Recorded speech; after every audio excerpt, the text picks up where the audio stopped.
October 30th, Sunday. The odd dreams don't linger, thankfully.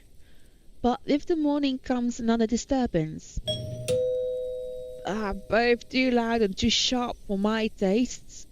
And I have very fine tastes. When the piercing rings of a doorbell reaches even the bathroom, I'm very much inclined to think the person who built this place lacks any sense of it. Perhaps the only thing good in this is that the ruckus has chased away the needling guilt from last night's commotion, if only temporarily. Still, it's a bloody annoying distraction. I can tell already that it's going to be a long day. It has even started. Before the record even lasts another minute, I'm picking myself off the bed and heading straight to the main door. There will be a murder today if this doesn't let up. He's not a morning person, is he? How quaint! It seems everything in this blasted universe is intended on getting in my nerves as of late. God and Bennett! Only a Nancy would knock at such an ungodly hour! In the first place, I shouldn't be the one doing this. This is why I hired a valet. For fuck's sakes. Where's that damn butler when I need him? Johannes! Where are you? I'll be honest, if only for today. With the mansion this quiet at this hour of the morning, it's easy to believe those little ghost stories might be real. But the only horror here is the news Hannah has brought for us yesterday, and the very idea of me being a father. Now the deafening silence nor the biting chill spreading across every room in the place. My wife is pregnant. Bloody bollocks! There's no place for fear when another set of problems already burns that fuel. So I wait for another second. When no butler still answers my call, I simply yank the doors open myself. Perhaps with more force than needed. And maybe it should be appropriately there, considering the person on the other side on the hour to the he dared appear on my doorstep. Oh, the end of Zachary's story. Even someone with half a brain knows not to disturb anyone this early. Brief confusion quickly gives way to anger, and before the bloody photographer can even get a word in, I'm hurling venom at him. It's less than he deserves, really. Hannah will disapprove. Scold me for treating the photographer with such disrespect if she hears me right now. She seems fond of him after all, despite meeting him only once or twice. He's merely doing his job, she'll say. But she's not here, is she? But she doesn't know what she doesn't know. How the hell did you get in here? What in seven hells do you want? It's bloody 6 in the morning! That is early, man. Listen, sir, I know this is not a good time. Oh, it's not a good time. Did you even check the clock before coming here? I bet you didn't. This is still my home. My rules also apply to this place as much as Hannah's do. As simple as that. Unlike you, the ones living in this house need to sleep. It just so happens, it's also a person I will never take a liking to. No need for remorse. Come back when people are actually awake, or I'll call security on you. Poor Zach. He continues shouting even as I slam the door in his face. Some nonsense about the news lately, though I don't understand most of it. However, with the closed doors muffling the better part of it, and with no ears to listen, his tirade doesn't last too long. Eventually he leaves and silence once again fills the room, as it should. In hindsight, maybe I should also call for psychiatric services. He certainly sounds mental just screaming like that. A suspicious man like him left roaming the immediate grounds. Nothing good can come of it. But if his presence will indeed bring a problem, a sign of bad things to come, I'll probably know soon enough. Worst comes to worst, Shrocken will take care of it if need be. It's all I'm paying him for. In the meantime, the bigger problem at hand. It's on a whim that I've chosen to cook. Oh, he cooked. Sure, I have a lot of other things I could have done instead, but cooking distracts me, and I do find it relaxing on a rare occasion to step up to the task. Oh, that looks yummy, though. Bring me some too. On the tray, 2 plates of roti pat with spicy beans, boiled eggs, hash brown, and baking top with peppers, courgettes, and ackee. I can't get back to sleep after my abrupt waking earlier. I hope your wife is going to be able to eat it all. Although I did think about drinking to get some 40 winks, I've changed my mind at the reminder that my very pregnant wife is sick in bed. I love my alcohol, no doubt, but there are times when even I shouldn't drink. As it is, I'm running in on nothing but 2 cups of coffee. The surprise on Hannah's face is apparent the moment I step into our bathroom holding a breakfast tray. But it quickly changes to a look of delight as I place the tray on the bed. Good morning. What's all this then? Oh, that does smell good. I made breakfast. In hindsight, I probably should have prepared something a lot healthier for you. You think? Oh, don't you fuss. This is absolutely perfect. A little grease isn't going to kill me. That's Feels like forever since I last had your cooking. I don't see what you're so enthusiastic for. I'm no master chef. I won't be too mad if you tell Johans to cook something else for you. That just means more for me, of course. I can't wipe the grin off my face when Hannah takes a bite and looks like she's enjoying what I've made. It wouldn't be a lie to say I'm not glad or proud I can make her happy. Though perhaps I haven't been able to do that as of late. But Hannah needs me now, and that counts for something, doesn't it? Oh, I don't think I can finish this all. But I should, shouldn't I? After all, I am eating for 3. I feel a terrible pit in my stomach at a reminder. I try to fill bit with food anyway. But bloody hell, I don't think I'm ready to raise a child, let alone 2 of them. There's nothing else that can be done other than to steel myself for fatherhood. Speaking of you 3, what did Dr. Hobbs say? How are you and the babies? The physician took some of my blood. I'll go through some other tests tomorrow to make sure we're fine. I know how you hate hospitals, so I asked Johans to drive me there. That way you can have some alone time with Kylie too. Admit it, you just want to leave me alone with a little tyke without any backup. Don't be like that. You'll do fine, I'm sure. And she'll love spending the day with her fairy godfather.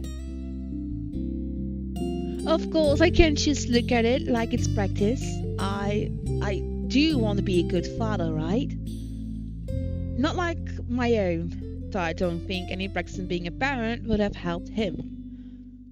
He hadn't cared about the son his side until he learned that he was ill and was not long for this world. And even when he did find me, he still cared little. I definitely do not want to be like Damien Wright.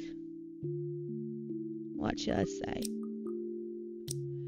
Should I say I'm just worried about you? I'm just worried about the children. What to pick?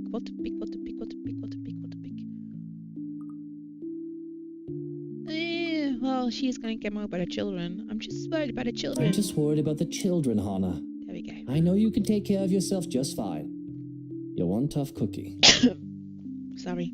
Look at you, already becoming a great father. One day, when the kids are all grown up, I'll tell them the story of how their dad is being a great big worrywart. Just leave being pregnant to me, alright? My hands move to Hannah's stomach, which has yet to grow too much beyond its usual size. There's some punch hidden well behind the dresses. I'm half expecting to feel something, perhaps a kick. They always talk about how that sensation cements everything, proof of life that goes beyond the growing belly. But of course, it's far too early for that. I still can't believe it, you know. I didn't think it would ever happen. We're going to have kids. A shame. I certainly need grounding. It will help me to get my head around what's going on. How are you feeling about all of this? I don't know how I feel actually. Worry is the first thing that comes to mind, and I don't think I'll ever stop feeling that. No, it will never leave you, dude. That's what brought this on, isn't it? And it would be awful of me to say that I'm not happy at the news. Excited even. But that all did not stop me from feeling the same fear I had from when Hannah first told me of this. I was so afraid. Still am. I never gave thought into being a father until now. But I'm already afraid for them, the safety and the world they will find themselves born into. I'm afraid for them because of me, the bastard. He will be their father. The only consolation that comes to mind is the fact that they'll have someone like Hannah as their mother.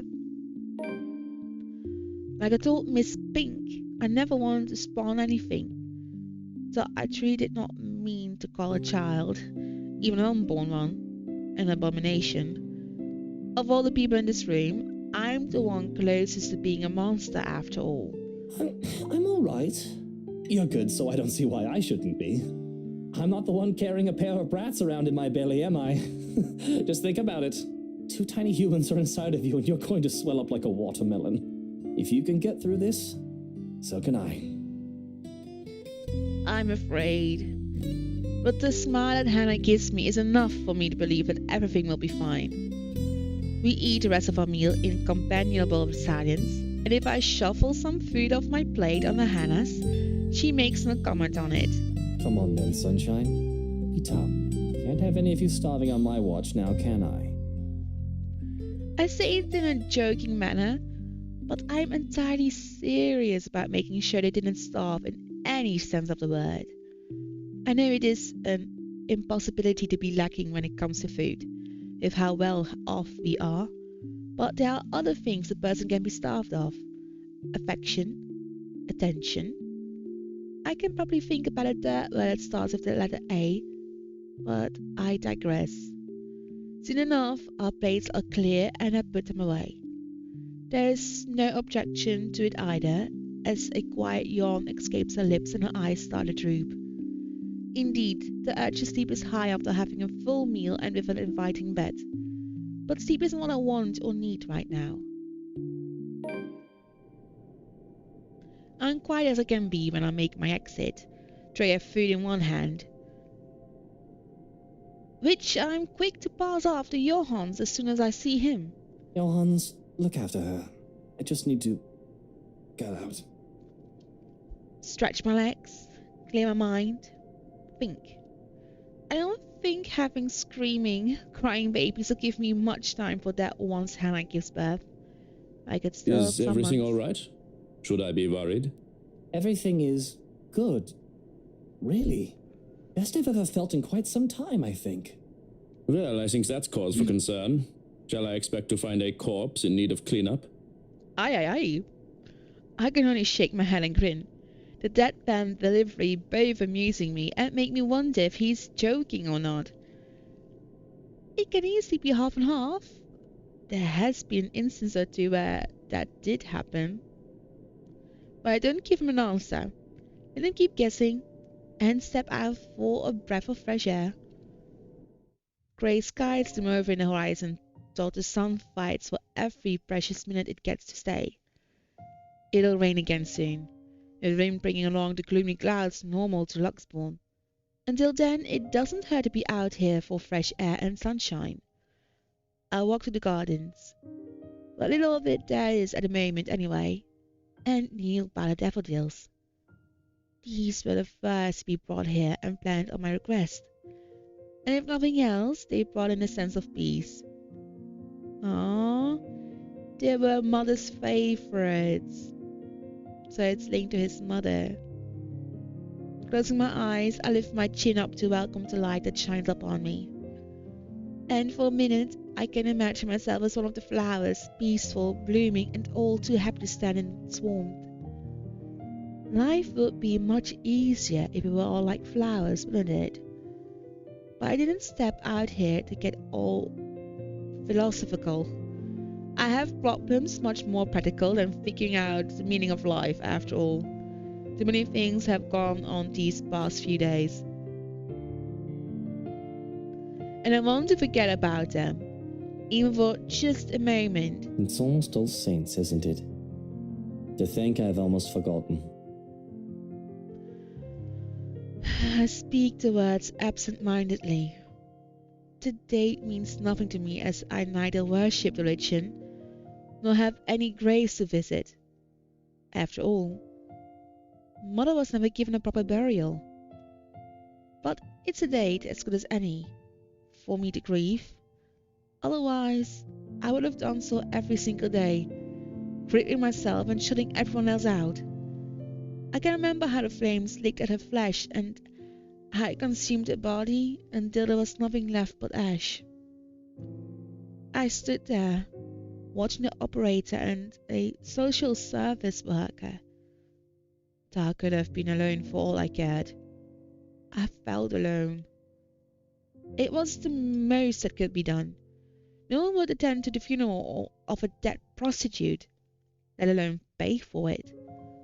All that is left of her, proof that she had lived, is a name written in the ledger of Luxbourne Cemetery, a lighter, and me. Leonor. Putting out the lighter from my jacket, I can't stop myself from flicking it open to stare at the flame, and draw my dump over her name. Eleanor, sorry, I didn't see the E there. Eleanor. It's a beautiful name. All in all, it isn't much, but it's something. And it'll be wrong of me not to make something of myself, and she would have given everything to make sure I can become anything I want to be. Feels like I'm stuck in a nightmare right now.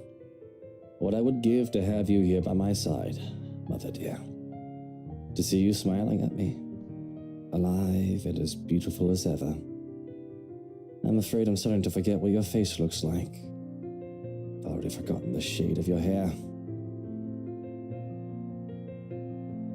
Eleanor Chandler was a wonderful woman. Not everyone would have agreed. Not everyone had seen past her occupation, past her vice and her illness. All they saw was a poor woman who sold her body to make ends meet, and had a bastard son because of it. They didn't see the mother who worked hard to put food on the table for me.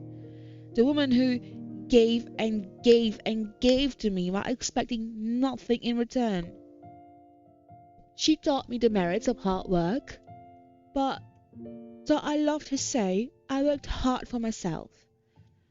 I would not be so foolish, so selfless towards people who would never give back. I learned that from the father who plucked me out of an orphanage for his own selfish gain. I pocket the lighter before I can feel the urge to actually set anything ablaze. Considering my close proximity to the flowers, they would be the most likely victim of arson. Just the thought of itself is blasphemous. Nevertheless, that doesn't save them from being picked. Just enough to make a bouquet that the things in honor of Eleanor. Would you be proud of me if you saw me now, Mother? Maybe. You're always so forgiving. No matter what trouble I got into, more than I deserved. Especially now. It's been a while since I've talked to my mother like this. I've been thinking of both my dear parents far too much as of late, when I shouldn't. I have a future to look forward to and the present to take care of. These memories of the past give me nothing but grief. The life of Lucille Mitchell Chandler should be nothing but a footnote in Luke's Wright's non-existing autobiography. It's because of Hannah, isn't it? I worry that she is all too much like Mother that it scares me, and the thought that I'm turning to my father is even more so. But even if history is so set to repeat itself, I'm not a child anymore, content to sit aside, unable to do anything to help, and too inexperienced to think that the worst will not happen. I have money to buy the best medicine and the doctors, if I need to be. She'll get better. She has to. And once we get over this little bump in the road, I can stop worrying. All will be right with the world. Unfortunately, my time alone is cut short. I think those flowers look beautiful, my lord. The parlor, the room where the lady stays for her tea, it could certainly use some. The voice is not familiar though I'm not really one to remember such things.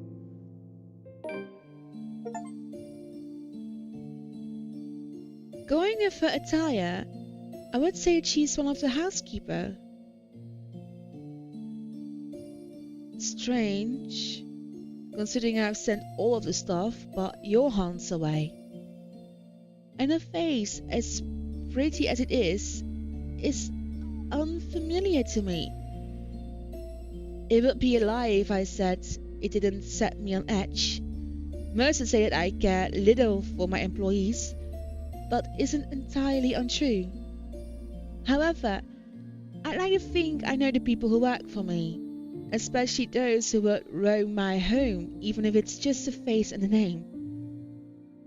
Besides, I would remember beauty such as her. So who is this? Is she someone impersonating her household staff to get in? She's doing a bad job at it. Didn't you get the memo? Are you new? Today is a day off. You aren't supposed to be here. I expect poor excuses and apologies the likes of her often give. But she merely smiles. Oh, no. I've been a servant here since you first came. And I see no signs of lying nor hear it in her words. Yet they can be true. But I find that I feel like I can relax. She has that sort of smile that makes one's kindness shine through without words or action. It reaches her eyes, filling them with a strange sort of mirth, as if she's just thought of something very funny.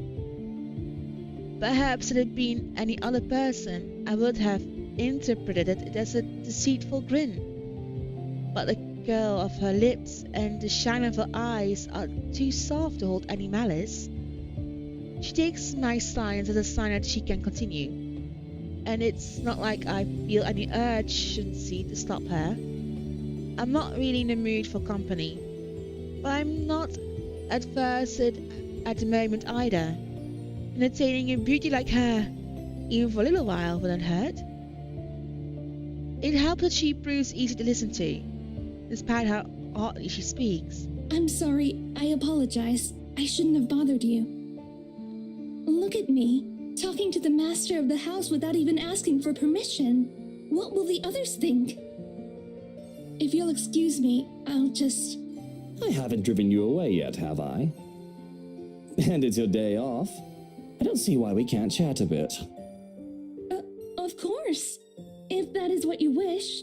As long as it does not get you into trouble with the lady. To even take time for someone as lowly as me. No wonder that everyone under the mansion's employ is so fond of you. Though it should have no longer been a surprise to me. You have always been such a kind and loving lord.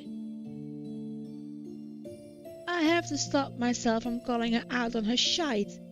It's almost as if she's talking about an entirely different man. No matter how big my ego gets, I know for a fact that I'm hardly into the running for the Best Boss of the Year award.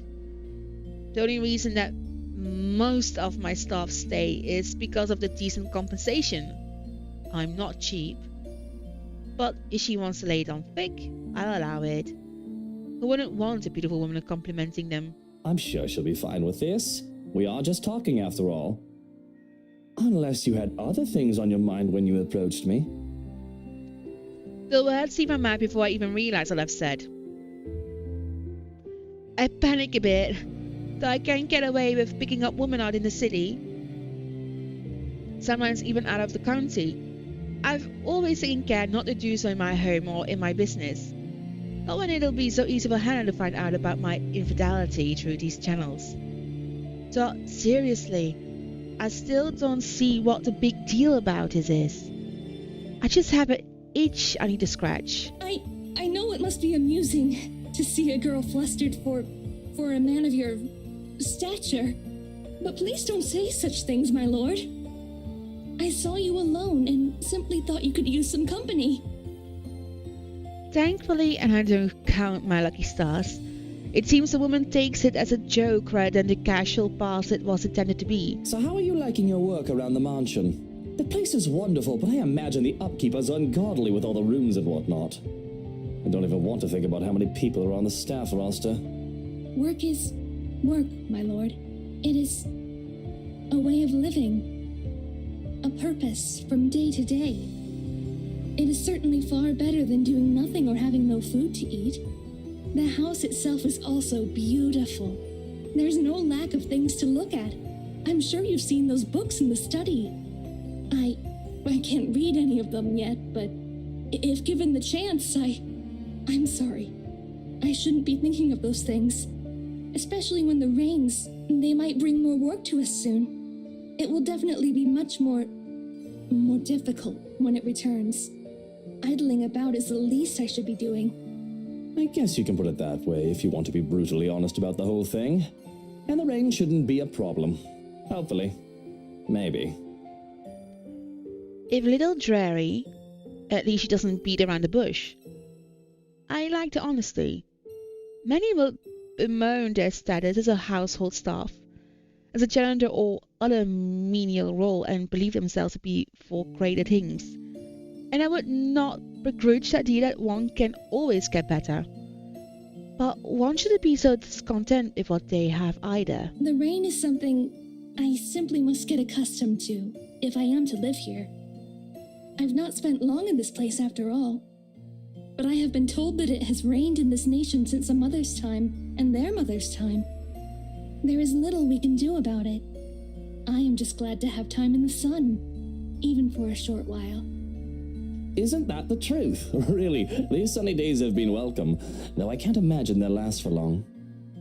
Sometimes I just want to pack my things and leave for somewhere like, say, the Bahamas or whatnot. Get some sun and surf.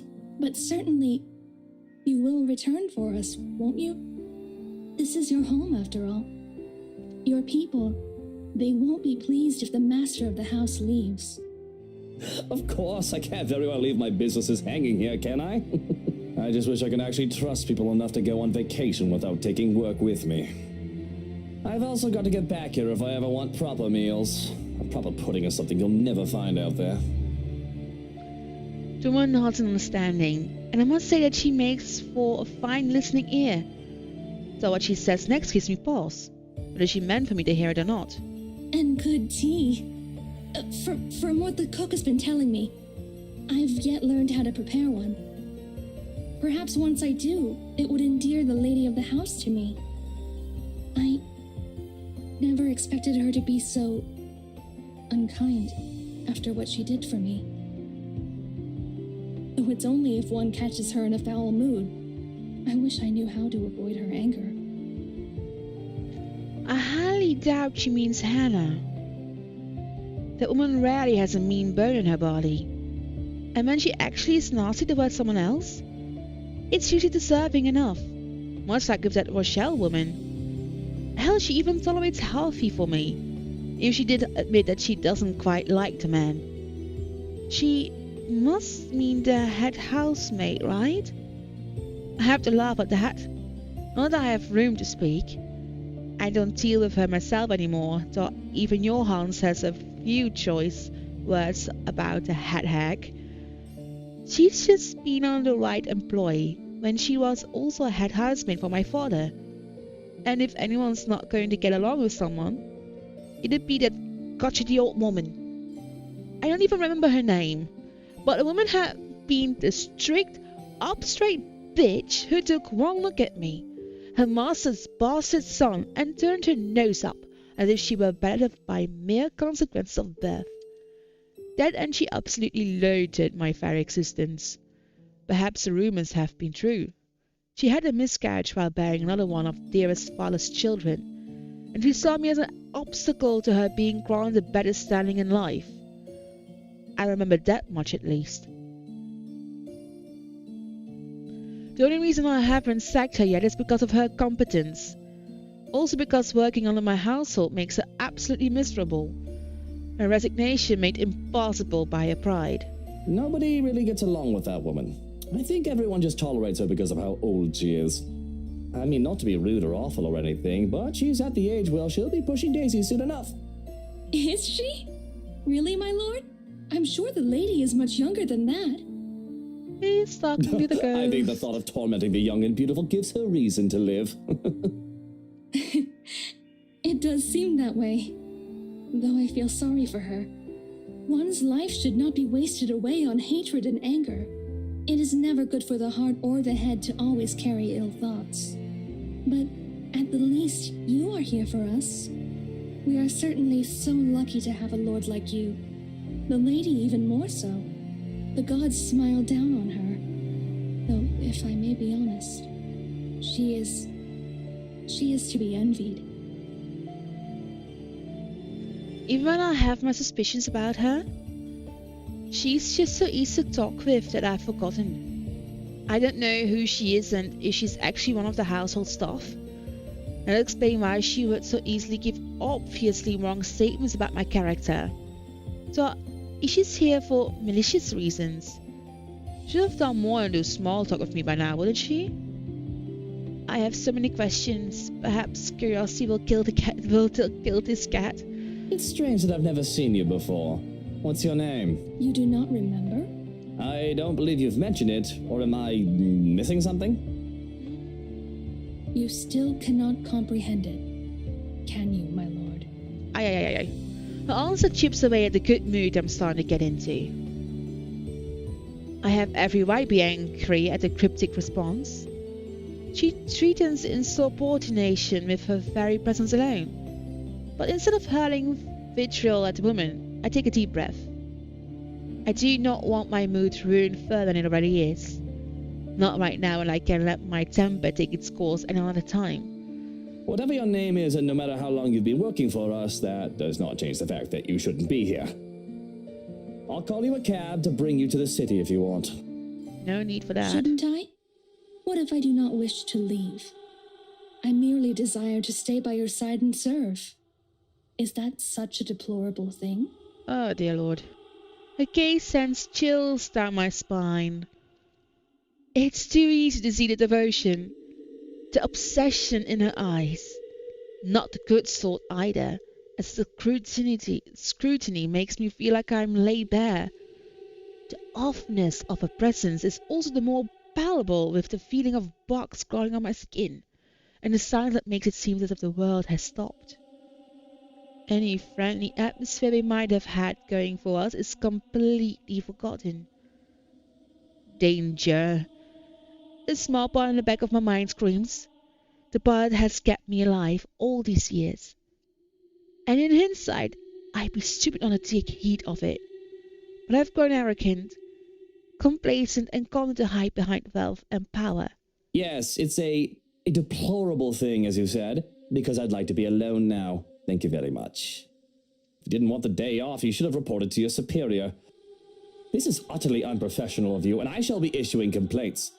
In fact, if you know it's good for you, you should start looking for another employer. Aye. It's at my dreaded the smile on her face turns tight. I see. It escapes you still. This is unfortunate. How despairing that this misery must go on. But maybe, if you come with me, I can help you. She reaches out for me. I recall the hiss. How dare you lay your filthy hands on me without my permission? I am not going anywhere with you. Now step back and walk away before I have you forcibly removed. Shipes! As if a switch had been flipped, the woman's expression turns horrific. Although that may very well be the understatement of the century, she herself turns horrific. Her presence is suffocating, bearing down on me. I'm rooted on the spot, though. No fault of my own as my fear paralyzes. You are too much like that vile woman, poisoned by her rotten influence and her filthy words. But that can be remedied now that you're here. Oh, how we have waited to welcome you home. Come, my lord. The house beckons. When her fingers grasp back of my coat, I finally find it in me to break off into a run. I can still feel her eyes on me as I run back to the house, but I refuse to acknowledge it, let alone look back. All I need is to get away from her and make sure she stays away. If that means acting like a coward and seeking out company to keep me safe, nobody can tell me to do otherwise. Bravery isn't something to be lauded of if it comes along with stupidity. It must have been a sight to see the usually composed and reserved Luke Wright bursting through the doors. Not that I have much of an audience unless there are other staff members who've chosen to disregard my orders for them to leave. Really, I still doubt that woman is one of the staff. Mustering up the courage, I looked back through the window to see if she followed me. She's gone, but I don't take any chances, putting as much distance as I can between us. Suddenly catch my breath, Johan's sudden appearance nearly makes me jump out of my skin. Don't fucking do that! You son of a bitch! If I had a gun, I would have shot you! If I had any love left for my Mutter, I'd take offense. But what happened to you? You look like you've seen a ghost. He did. Oh, if only it were such a delusion. But I can still feel a sharp nail sticking to my back. The feeling was too real for it to have been a ghost. There was his housekeeper. I think, I'm not sure. In the gardens. She was acting odd and I thought to remove myself from the scene. Strange. I made sure the rest of the staff had left and that the house was empty, as you requested. Describe this woman. She had pale skin, dark eyes, and long dark hair. She wouldn't give me her name. I half expect the name from him. The man knows his stuff better than I do, after all. But instead of an answer, he grows quiet. Have you seen that too, Johannes? I'm pretty sure that's not a good thing. I'm even more worried when the other man looks me over. I have to protest when he pulls back my collar. What in the bloody hell are you doing? Checking for marks. Needle marks, to be exact. We don't have anyone like that among the staff. You could have easily been kidnapped.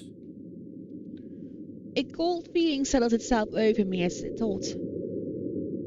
I've long established my power over the more unsavory characters in Luxbourne. Or I thought I did. And the most harm I thought that could come to me would be slander, robbery, or incarceration. Kidnapping? An attempt on my own person? I've forgotten that I'm as human, as mortal as any other man despite my wealth and status. Fortunately, you look unharmed.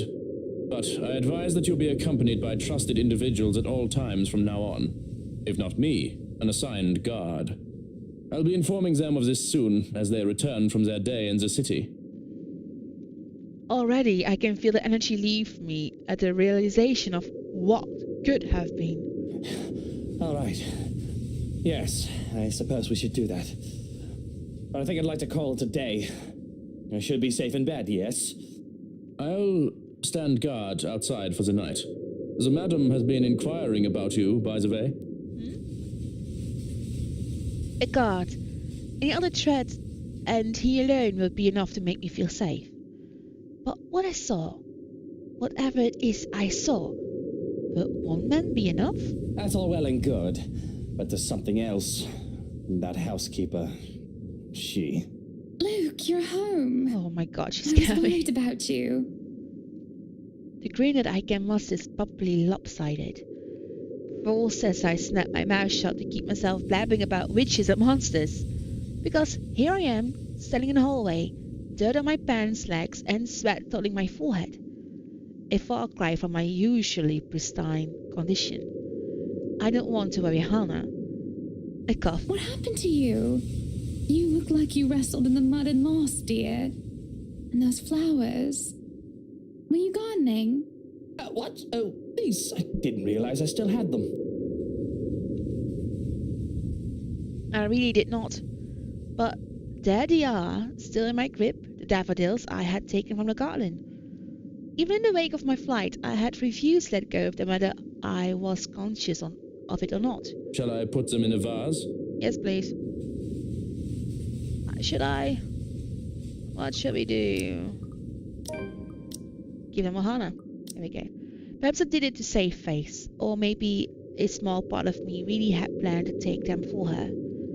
But like a young man presenting flowers to Valentine's, I awkwardly thrust the bouquet into Hannah's direction. They're for you. These are lovely, thank you. But aren't these? The surprise is to be expected. And the open-ended question needs little interpretation. I've never given her daffodils before, especially not from ones that I considered mine. They're for you. Don't make me think that kneeling around in the dirt was a waste of my time. It's not. It's not. Just, are you feeling all right? I hope whatever I have isn't contagious. I'm not sick, Hannah. I just got them for you. I thought they'd make you feel better, brighten up the room. I don't need my intentions questioned. The thank you was enough. And I didn't mean to insinuate anything. But you are right. Thank you, truly, for these. She takes them from me then, careful not to crush the stems. There is still uncertainty on her face, which endears and annoys me in equal parts. But she does look lovely with them. The very picture of her, something that should be immortalized in paint. They should be for Mother. But it doesn't matter anymore. Why don't we turn in for the night? You must be exhausted with all that gardening. What does a dead woman care for flowers?